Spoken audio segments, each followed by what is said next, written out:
Have you ever eaten a bowl of pasta and wondered, why do I feel so icky? Hi, Luke here, dietitian at Active Health Clinic. This can happen to everyone from time to time.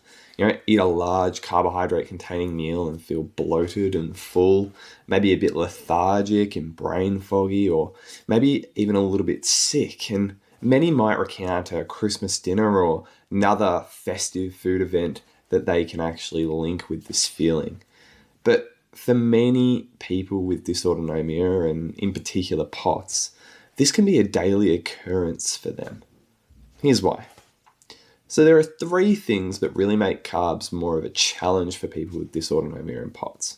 Now, I want to be clear before I get into this that I'm not saying just don't eat carbs at all if you live with these conditions, but I am saying that if you live with dysautonomia and or POTS and you notice symptoms after food, carbohydrates in general might be part of that picture, and it's something we can actually quite easily figure out. So the first thing that's going on here is just that when we consume carbohydrate foods, they start to very quickly digest in our mouth and then in our gut, in our stomach, and they break down into this molecule called glucose, which is our body's major fuel source, our brain's major fuel source, and we need it really to survive in the vast majority of cases, unless of course you've gone keto, but that's a different video. Now, this glucose is what we call osmotically active. So it enables fluid to shift from where it currently is to where that glucose is to help dilute those different places and restore a concentration gradient, restore homeostasis. Basically what this means is when we eat a large amount of carbohydrates at once, especially if they're very simple carbohydrates, they'll break down really easily and turn into glucose. And that glucose will cause fluid to shift from in our cells and in our bloodstream into our stomach and small intestine where that glucose is. And that actually causes distension. It causes fullness in those spaces. And for people with dysautonomia and POTS, who might have a more sensitive nervous system, which is very, very innervating our gut, or very much innervating our gut, that can cause uncomfort, discomfort, pain, bloating, maybe even a little bit of nausea, etc. And of course, that's not going to feel nice. So that's the first reason why we can see these issues with carbs in dysautonomia and POTS.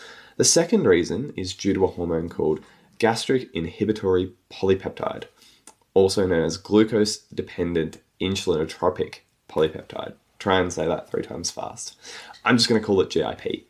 And what GIP does, or its primary role, is to actually get the body to secrete insulin to take these carbohydrates, this glucose, away and use for fuel or use for storage. But what GIP also does is it enhances the body's ability to get blood to go to the gastrointestinal tract, particularly the stomach and small intestine, to start assisting with the digestive process, both mechanically, the actual expansion and contraction of the stomach, right, and enzymatically, so chemical digestion as well. But the thing is, when we go ahead and eat, we're already getting 30 to 40% of our blood flow to the gut to actually do that work. And GIP makes that more excessive, right? More blood flow going to the gut. And it really is secreted in larger volumes when we eat larger amounts of carbohydrates in a meal. That makes sense because it's helping the body to prepare to mount an insulin response. But when we draw more blood to the gut, we have to draw that away from other parts of our body. Right? And in dysautonomia and POTS, our body's really focused on keeping us safe. And this can be a threatening thing when perhaps the body feels like it can't get enough blood to the brain or to the skeletal muscles. And when we're living in that fight or flight response, which we often are in dysautonomia and POTS, this feels like a big threat to the body. So we start to get symptoms. It's like playing a big game of tug of war, right? In blood flow for the body. That's not going to feel very good. And this can result in some of those more head-based lethargy, brain fog, etc., symptoms, right? That can really span not only that, but the gamut of POTS-related symptoms, as well as the gastrointestinal symptoms that we can get, okay? And the third thing is that, and to be fair, we're still figuring this out through the research, but theoretically, because insulin secretion is an autonomic function, that means we don't have to think about it. Our body does it by itself when we eat carbohydrates. It could be a little bit, dysfunctional in autonomic dysfunction. Many of our patients have really funny things going on with their blood sugar levels when they read it, with the strips or with the continuous glucose monitor as part of their dysautonomia and or POTS presentation. And the body's difficulty actually dealing with glucose and using insulin effectively could be part of the picture here. So they're those three things. Well, what do we do about it? That could be a whole nother video in of itself, and it really is going to be an individual thing for each person that I see or we see in this space. But really briefly, there's two concepts we want to think about, okay? Glycemic Index, or GI, which many of you are probably familiar with, talks about how quickly or how slowly a carbohydrate digests and absorbs in the body, right? How quickly that turns into glucose. We want to reduce the glycemic index, make it harder for the body to actually digest and absorb those carbs and break them down into glucose, because this slows everything down. Those three issues that I talked about, it slows each of them down and allows the body to deal with that better. The second thing is we want to reduce our glycemic load. Now, this really talks about volume of carbohydrates. And I'm not going to go into this too much because, again, it's going to be different for each individual. But what this looks like is actually making our meals more well-rounded, having more protein, having more fiber, having more fat in our meals to offset some of the volume of carbohydrates we might normally eat.